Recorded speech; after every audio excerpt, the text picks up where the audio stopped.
Kalimat demi masa sumpahnya Allah Subhanahu wa ta'ala sudah merangkum seluruh kejadian sejak alam dicipta hingga alam ini berakhir. Seluruh kesedihan dan kenikmatan, tegak dan duduk, bergerak dan diam, setiap ucapan, setiap huruf, setiap nafas, setiap bentuk, setiap sifat, setiap kejadian, semuanya berada di dalam kandungan masa. Allah merangkum seluruh kejadian itu dalam satu kalimat demi masa. Lewatlah seluruh kehidupan yang dalam kenikmatan atau yang dalam kesusahan, yang dalam kebahagiaan atau dalam kesulitan, yang di dalam tempat-tempat yang mewah atau di gubuk-gubuk, yang di kota atau yang di desa, yang pria atau wanita, yang kelaparan atau yang kekenyangan, yang terus bisa tidur, yang terus sulit tidur, terus demikian kejadian terjadi dan berputar dari generasi ke generasi. Allah menjawab, innal insana lafi khusr. Manusia dalam keadaan yang merugi. Lewati seluruh keadaan itu, kenikmatan, kesusahan, kesedihan, kesenangan, siang malam, kaya miskin, semua itu rugi bagi manusia. Tidak ada keuntungannya. Lilladzina amanu wa amilus shalihat tawassaw bil haqq wa tawassaw bis sabr. Kecuali yang beriman tidak rugi. Dia beruntung melewati itu semua. Siang dan malamnya beruntung, susah senangnya beruntung, dalam keadaan hidupnya beruntung, diamnya beruntung, bergeraknya beruntung, dia terus beruntung. Amanu wa amilus shalihat, beramal saleh, tawassaw bil haqq, tawassaw bis sabr. Sempurnakan lagi dengan saling menasihati dalam kebenaran dan kesabaran, maka dialah orang-orang seperti itulah yang menemui keberuntungan di dalam melewati masa hidupnya yang hanya sebutir debu kecil dibanding masa secara keseluruhan. Hadirin, dalam satu generasi saja sudah terjadi triliunan kejadian dalam setiap detik, triliunan lintasan pemikiran dalam setiap jejak, terus berputar di alam semesta ini. Segenap pemikiran, cita-cita, kebencian, keirian, kedengkian, kecintaan, kerinduan, semangat, rencana, semua itu terus bergejolak dalam pemikiran manusia, dan itu jumlahnya triliunan di permukaan bumi ini. Dan juga apa yang melintas oleh hewan-hewan yang menginginkan makanan, yang sedang kelaparan, yang sedang mencari air dan lain sebagainya. Kesemua itu tertangkup di dalam masa. Hadirin, semuanya manusia di dalam kerugian kata Allah Subhanahu wa taala, kecuali yang beriman, yang beramal saleh, yang menasihati dalam kebenaran dan menasihati dalam kesabaran, mereka ini tidak rugi. Ini empat hal ini: iman, amal saleh, menasihati dalam kebenaran, menasihati dalam kesabaran. Empat hal ini bisa dipadu, bisa diringkas lagi menjadi apa? Tuntunan Sayyidina Muhammad. Innal insana lafi khusr. Manusia itu dalam kerugian jika kecuali yang mengikuti Sayyidina Muhammad. Ia beruntung di dunia, tidak diberuntung di akhirat. Ia susah di dunia, hanya menjadi penyebab keberuntungannya di masa mendatang dunia dan akhirat. Demikian keadaan mereka yang beriman dan dekat dengan Allah. Tidak ada ruginya melewati hari-hari ini. Tidak rugi dalam kesenangannya, dalam kesusahannya, dalam siangnya, dalam malamnya. Ia tidak dirugikan, selalu beruntung. Ia melewati dosa, ia didekatkan dengan pengampunan Allah. Selain berfirman, wa ma min dabbatin fil ardi wa qa'imun yatiru bi janahihi illa umamun amsalukum wa ma darratna min kitabin min syai'in thumma ila rabbihim tuhsyarun. Semua makhluk dan hewan dan makhluk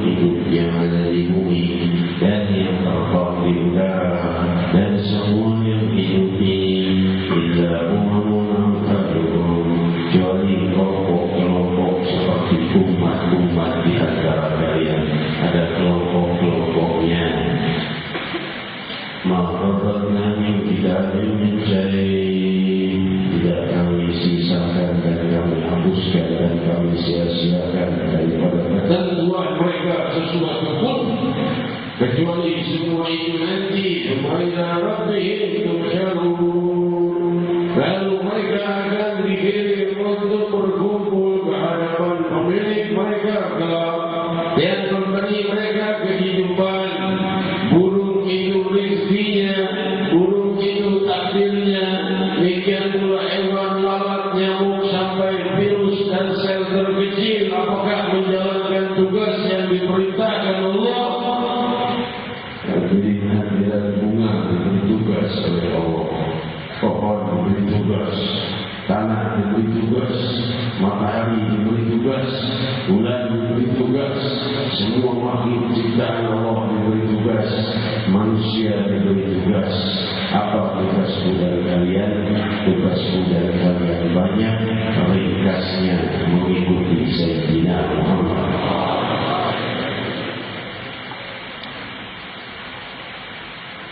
Malam yang agung ini, malam perpisahan kita dengan bulan Rajab dan malam pertemuan kita dengan bulan Syawal. Kita malam 1 Syawal yang perhitungan Hijriah berpindahnya hari itu, perpindahan hari itu bukan jam 12 malam. Kalau bulan Masehi, tahun Masehi bulannya memang 12 malam. Tapi kalau perhitungan Hijriah terbenamnya matahari tadi adalah berpisahnya kita dengan bulan Rajab dan terbenamnya matahari tadi malam ini mengawali 1 Syawal. Hadirat yang dimuliakan Allah, oleh sebab itu Rasul sallallahu alaihi wasallam bersabda sebagaimana riwayat sahih Bukhari dari riwayat Sayyidah Aisyah radhiyallahu anha, lam yakun Nabi sallallahu alaihi wasallam yasum syahran akthar min Sya'ban. Tidak pernah Rasul sallallahu alaihi wasallam itu berpuasa banyak, maksudnya puasa sunnah selain Ramadan, maksudnya sebanyak puasa sunnah di bulan Sya'ban. وأنه كان يصوم شهرا يصوم شعبان كله. Dalam suatu kali pernah beliau melakukan berpuasa Sya'ban semuanya, yaitu sebagian besar. Diriwayatkan dijelaskan oleh Imam Ibnu Hajar Al-Asqalani di dalam Fathul Bari Syarah Sahih Bukhari yang dimaksud di dalam hadis ini adalah bukan maksudnya seluruh Sya'ban dari tanggal 1 sampai tanggal akhir, karena akhir Sya'ban itu makhluk sebagian mengatakan haram berpuasa karena hari terakhir menuju Ramadan. Demikian, namun sebagian mengatakan makhluk. Imam Ibnu Hajar mengatakan yang dimaksud Sya'ban kullu adalah akbar. Jadi yang sebagian besarnya bulan Sya'ban itu Rasulullah SAW berpuasa.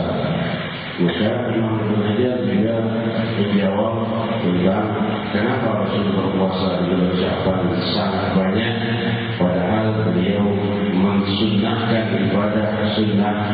Lebih juga puasa di bulan-bulan haram, yaitu Dzulqa'dah, Dzulhijjah, Muharram dan Rajab. Sya'ban bukan bulan haram. Kenapa Rasul lebih banyak puasa di bulan Sya'ban dan bulan lainnya? Maka dijawab oleh Imam Ibnu Hajar pertanyaan itu bahwa diriwayatkan Rasul SAW baru diwahyukan Allah kemuliaan bulan Sya'ban di akhir-akhir sebelum wafatnya. Tahun-tahun terakhir sebelum wafatnya baru diwahyukan oleh Jibril kemuliaan bulan Sya'ban, baru beliau memperbanyak puasa di bulan Sya'ban. Demikian, dan tentunya bukan hanya puasa saja yang disunahkan di bulan Sya'ban ini. Hadirin sang Maha Pemilik waktu dan masa tidak mengisahkan satu detik pun kecuali rahasia kedermawanannya terbuka, berpengetahuannya terbentang luas, limpahan anugerahnya tidak pernah berhenti. Ini berhenti gara-gara Tuhan tidak dikabul jatuh kepada wali kabul padamu daripada jutaan lainnya. Allah sedang mengabulkan doa mereka. Hadirin hadirat yang dimuliakan Allah,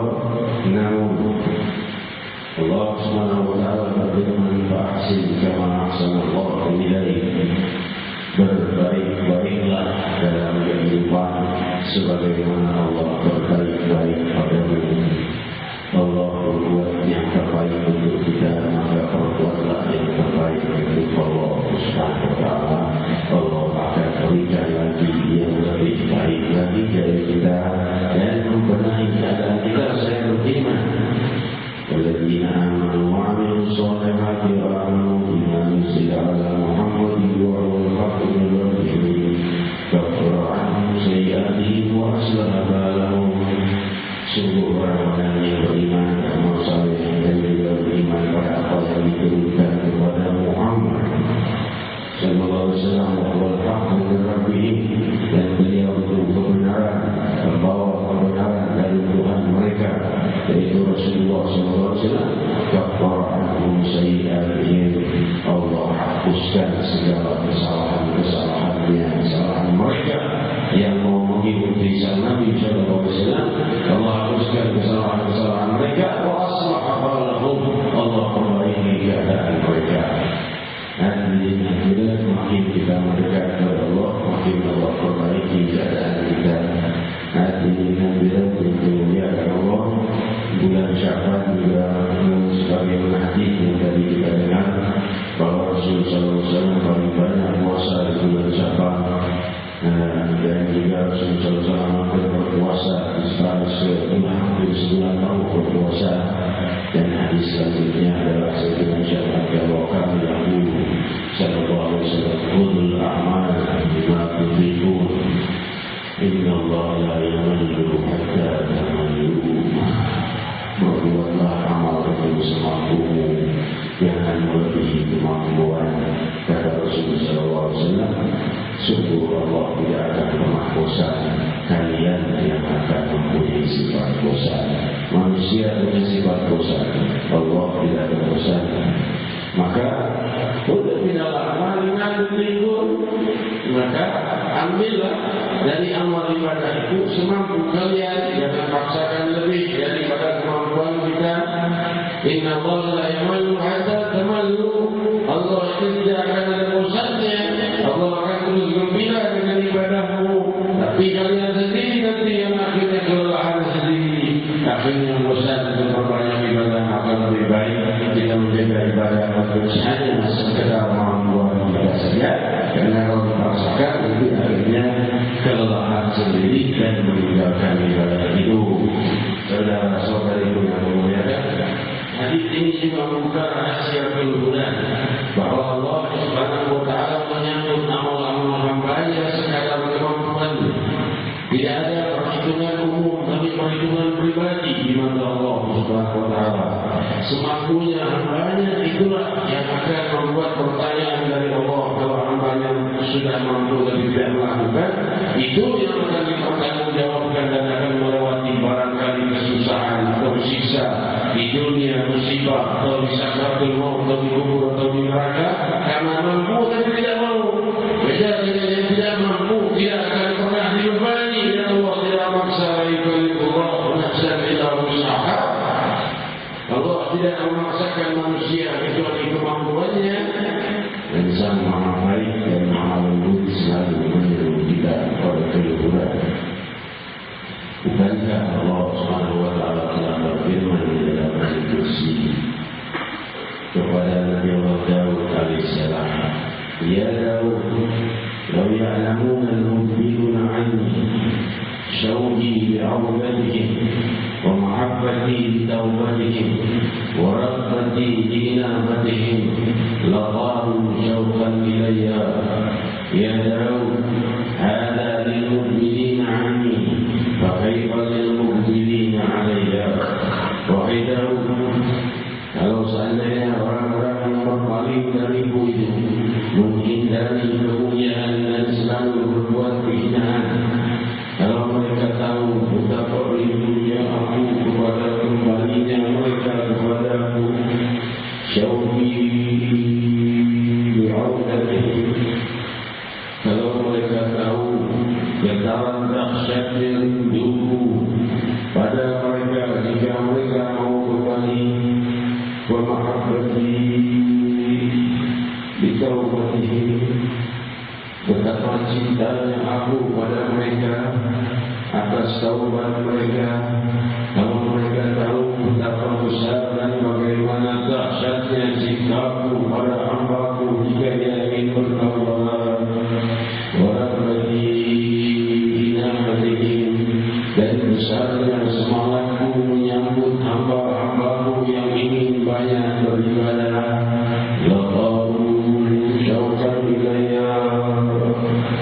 Mereka tidak tahu wahai Daud dahsyatnya kerinduanku dan dahsyatnya cintaku dan dahsyatnya hangatnya sambutanku.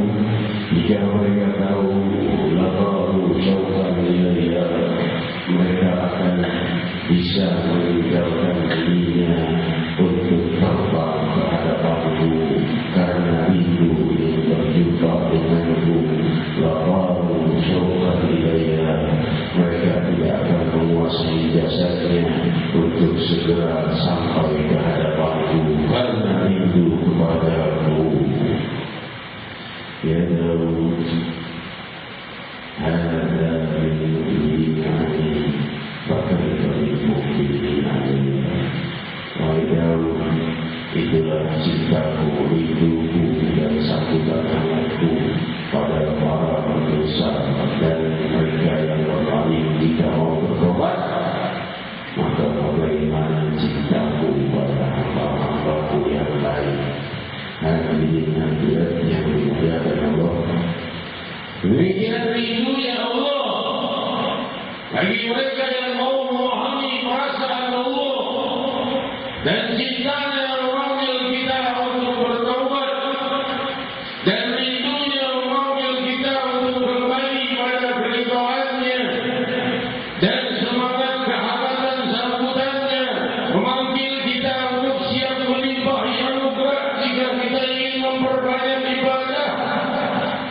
Maka terimalah cintanya Allah, rindunya Allah dan sambutan hangatnya di dunia dan akhirat bahkan lebih. Dan berugilah mereka yang menolak, mereka yang melindungi dari orang yang ditawari rindunya Allah, ditawari cintanya Allah, mereka menolak. Latihan itu memberikan Allah memanggil namamu bermaju menghadap bulan ya ridha Allah, bulan diperintahkan maju ke hadapan Allah. Saat itu hari berlalu menjawab, hamba-Ku kau menolong cintamu, hamba-Ku kau menolong hidupku, hamba-Ku saya bertemu dari wajah Muhammad الذي خلق فسوى وعدل في أي سورة ما شاء ركبه فلا تكذبوا به وإن عليكم لحافظين كراما كاتبين يعلمون ما تفعلون إن الأبرار لفي نعيم وإن الفجار في جحيم يصلون يوم الدين ثم يصلون يوم الدين ثم يوم الدين يوم لا تملك نفس لنفس شيئا والأمر يومئذ لله. هذه الله تعالى منهم إلى السماء فطرت ketika terbelah, وإذا فجرت ketika laut naik ke atas permukaan bumi bercampur dengan lava atau lahar yang ada di perut bumi muntah keluar ke dalam atas daratan, gelombang lautan itu sudah menjadi lahar panas karena bercampur dengan lava yang ada di perut bumi. Dan biharu fujjirat, setelah itu bumi dilatakan. Setelah itu bumi bukan menjadi bulat tapi menjadi lempengan selebar untuk padang mahsyar. Saat itu Allah berfirman, semua kubur dibongkar oleh para malaikat. Mereka diperintahkan untuk menghadap.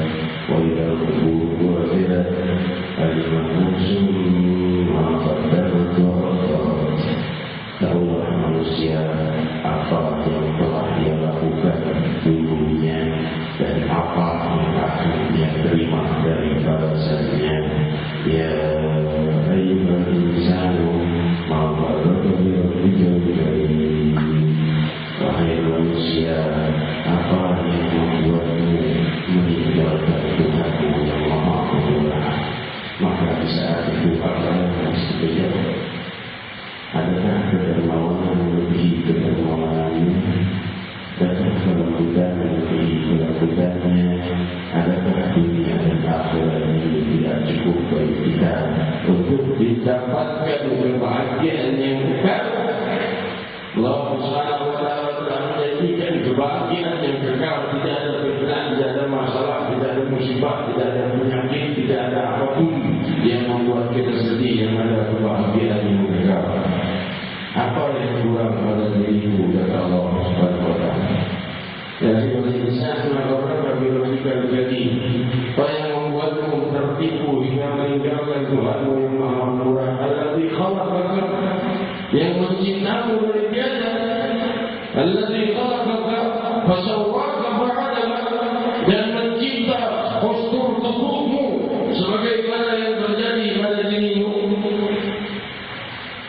Semua menjadi surat dengan bentuk yang telah ditentukan oleh Allah SWT. Saya juga itu memiliki, namun sebagian dari kalian mendustakanku kepada Allah, mendustakan agama Allah, mendustakan keimanan Ilahi, wa inna alaikum lahafidhin kiraman katibin ya'lamuna ma taf'alun. Padahal kalian itu ada yang mengawasi, kiraman katibin yang mengetahui apa yang kalian perbuat, ya'lamuna ma taf'alun. Malaikat kiraman katibin yang berada di dalam dan diri kita terus mencatat perasaan, pemikiran dan perbuatan dan ucapannya. Kiraman katibin ya'lamuna ma taf'alun. Innal abrara lafi na'im. Sungguh orang-orang yang baik, mereka berada di dalam kenikmatan yang kekal. Selesai semua. Selesai semuanya, apa-apa yang mereka bingungkan selesai, tidak ada lagi kebingungan.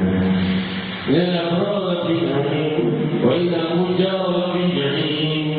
Mereka yang berbuat kehinaan tempat di neraka jahim, mereka menolak cintaku, mereka menolak rindu padaku, mereka menolak menyembahku, mereka terus menyekutukanku, tempat mereka neraka jahim. Mereka menolak kasih sayangku, mereka menolak pengampunanku, mereka menolak rahmatku, mereka menolak menghadap padaku, mereka terus berdoa dan meminta dan tidak meminta kepadaku. Mereka lewatkan hari-harinya dengan pengingkaran dan kehinaan dan terus berbuat zalim atas dirinya dan atas orang lain, tempatnya neraka jahim. Innal fujjara lafi jahim yaslawnaha yawmaddin wa ma hum 'anha bighaibin wa ma hum 'anha bighaibin wa ma adraka ma yawmuddin wa ma adraka ma yawmuddin. Mereka akan memasuki neraka jahim, para pembuat kehinaan, kerusakan, kezaliman yang barangkali kita sekarang sudah geram dengan perbuatan jahat yang barangkali tidak tertinggal, namun akan datang waktunya mahkamah terluhur mengadili semua kejadian dengan seadil-adilnya. Tempat yang berbuat jahat adalah neraka jahim. Tempat yang mencintai sang Nabi dan beriman kepada Allah adalah kenikmatan yang kekal.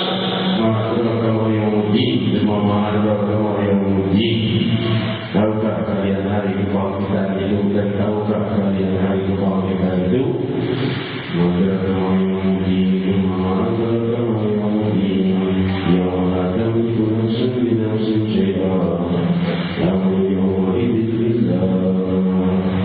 hari di mana manusia tidak lagi memiliki dirinya. Hari itu semua masalah kembali kepada Allah. Dia punya tangannya tidak bisa dia perintah, tangannya bersaksi atas dosa-dosa, tangannya bersaksi atas pahalanya, tangannya bisa berkhianat padanya dan bisa berbakti padanya. Selama dia bakti pada Allah, anggota tubuhnya bakti padanya untuk membelanya.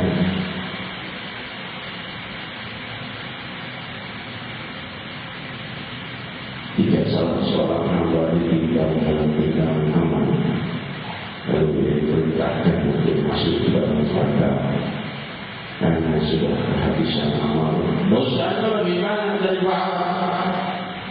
Namun matanya menjerit kepada Allah, "Ya Allah, aku aku tidak mau masuk neraka karena Nabi Muhammad SAW telah bersabda bahwa orang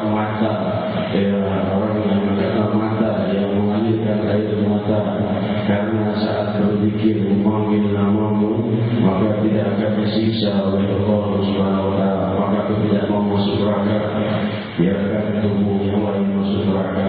Aku tidak mau masuk karena sudah janji Nabi Muhammad SAW.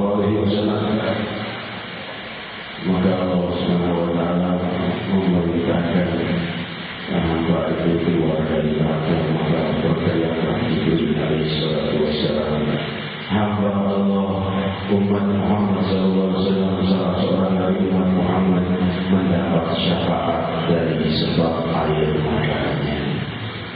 Setetes air matanya yang mengalir saat dia berdoa pada Allah, ia disyafaati oleh matanya sendiri.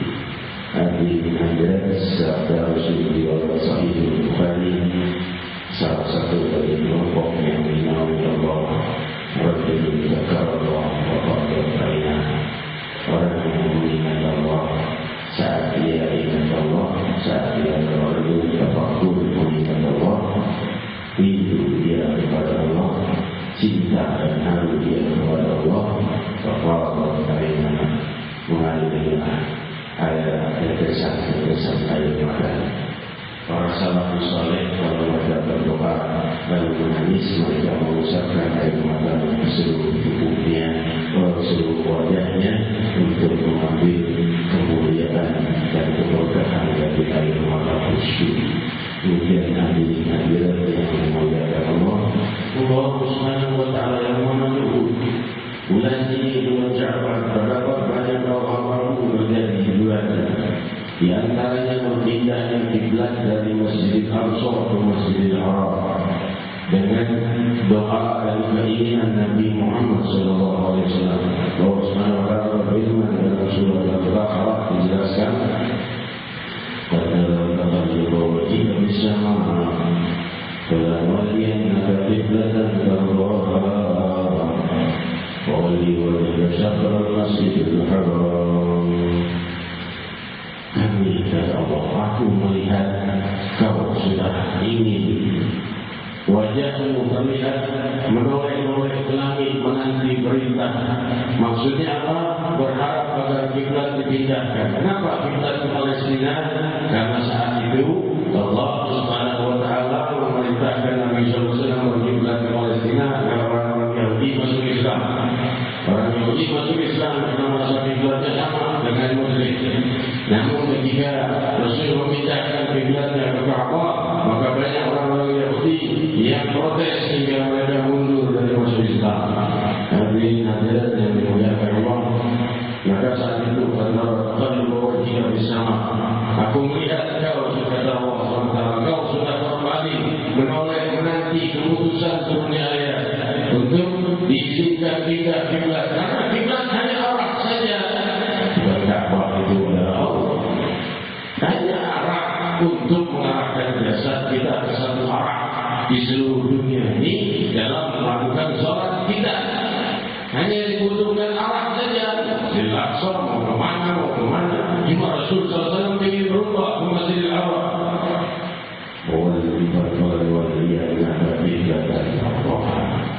Allah berkata, kami akan hadapkan engkau ke kiblat yang engkau inginkan, wahai Muhammad SAW. Rasulullah di kiblat Ka'bah berkata, akan kami palingkan engkau kepada kiblat yang kau inginkan. Maka Rasul menghadapkan dirinya ke Ka'bah, maka turun lagi kalimat selanjutnya, "Qawli wajhaka syatral Masjidil Haram." Setelah beliau menghadapkan dirinya ke Ka'bah Masjidil Haram, turun lagi kalimat, "Maka hadapkan wajahmu mulai saat ini ke Masjidil Haram jika melakukan salat." Kiblat itu tidak punya satu norma apa-apa karena dipilih, tapi karena dipilih oleh Sayyidina Muhammad SAW. Rasul tidak memilih Ka'bah sebagai kiblat, masih Palestina kiblat tidak. Allah Maha tahu kiblat itu nantinya di Ka'bah, bukan di Palestina. Tapi Allah menanti dan ingin menunjukkan pada umat ini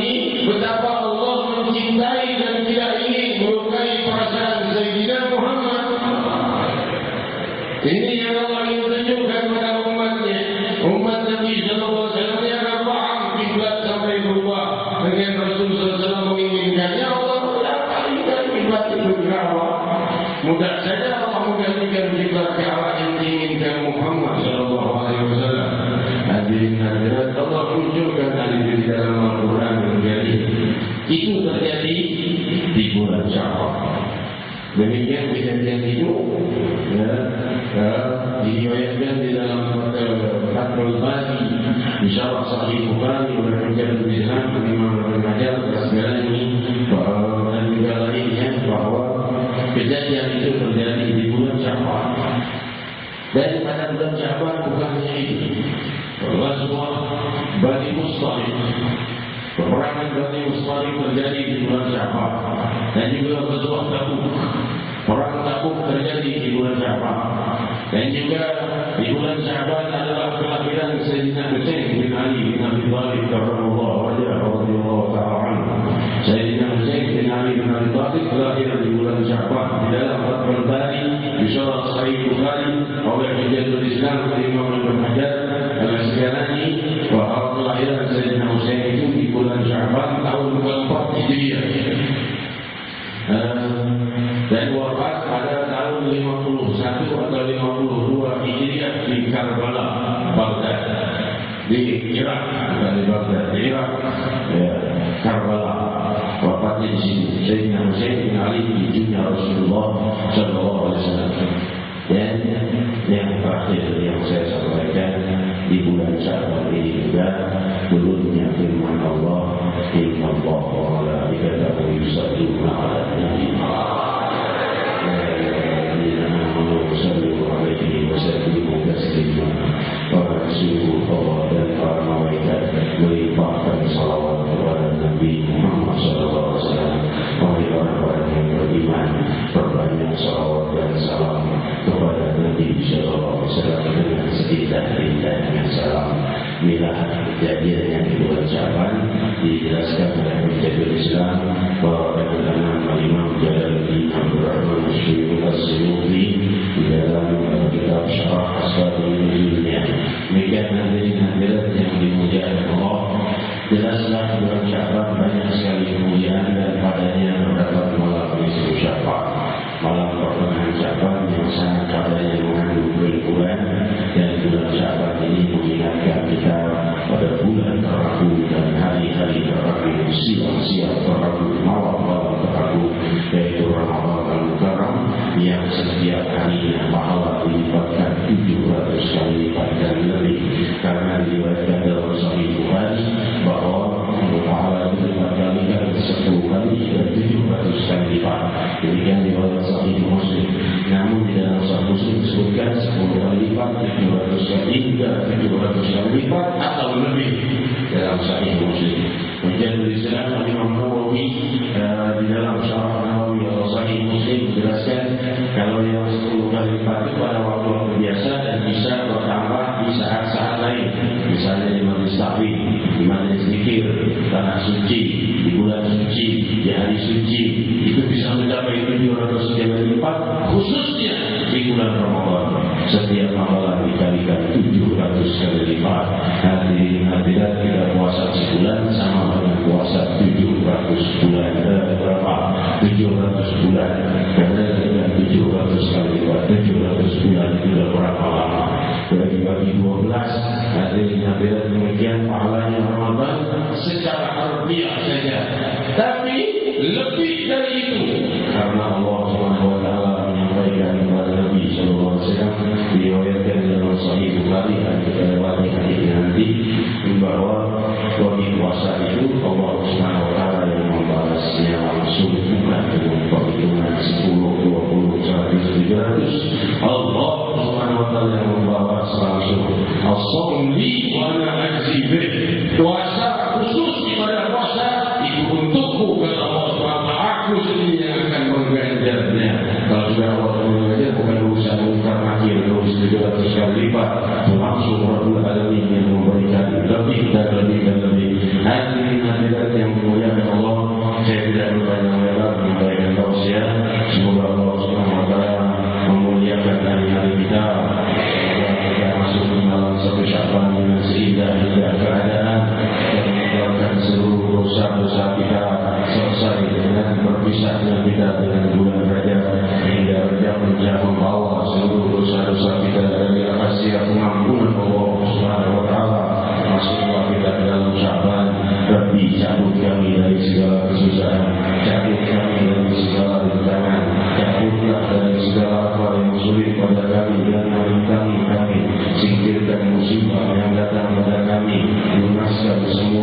undang kami, selesaikan segenap hajat kami. Jangan kau lewatkan malam ini kecuali hari esok terbit dengan segala jawaban doa-doa kami.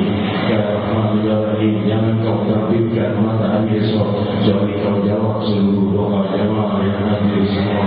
Kau jawab seluruh wajah-wajah kami ini. Esok pagi sudah terang benderang menghadapi kabar-kabar gembira atas jawaban doa-doa kami. Wa qulu jami'an ya Allah, ya Allah, ya Allah, ya Allah, ya Allah, ya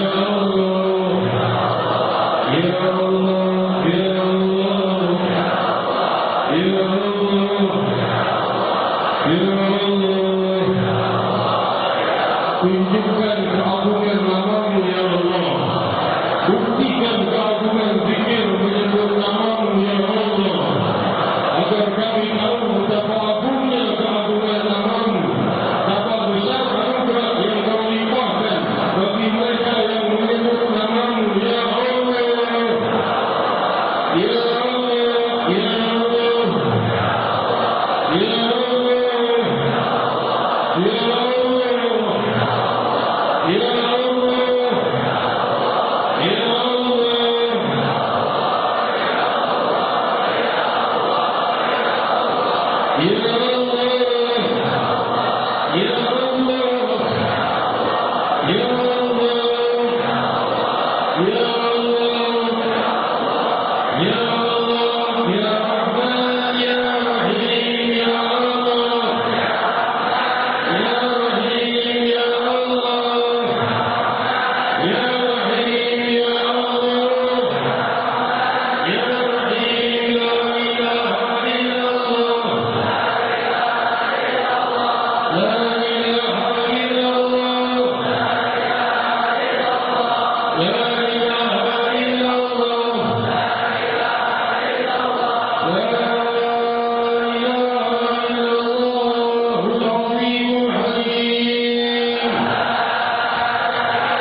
Lagi kita buat cuma repotnya, kita punya tempat selain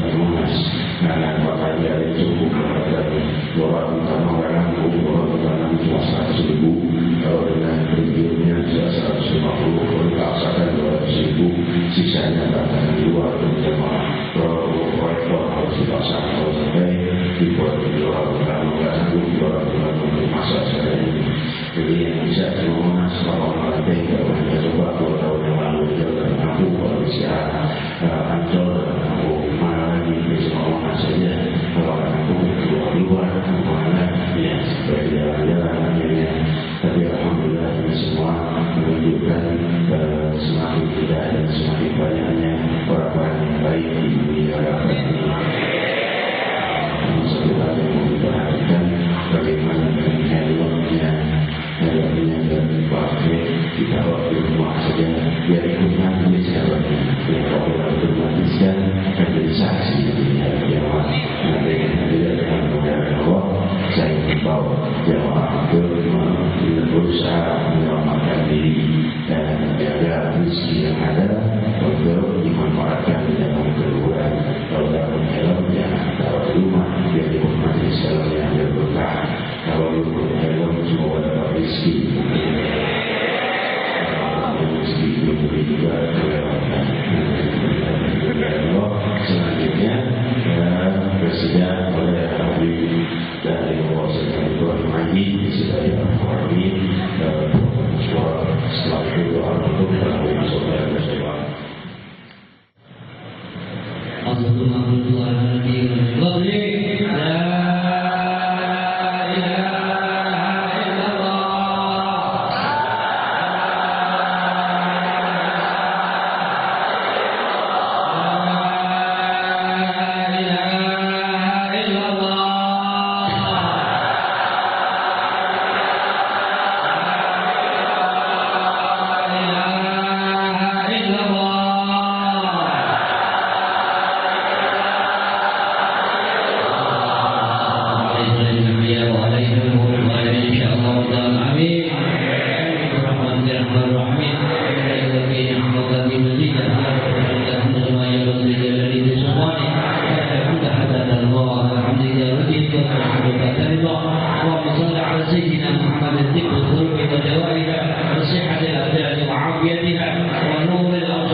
Maafin mudir anu syafa'atika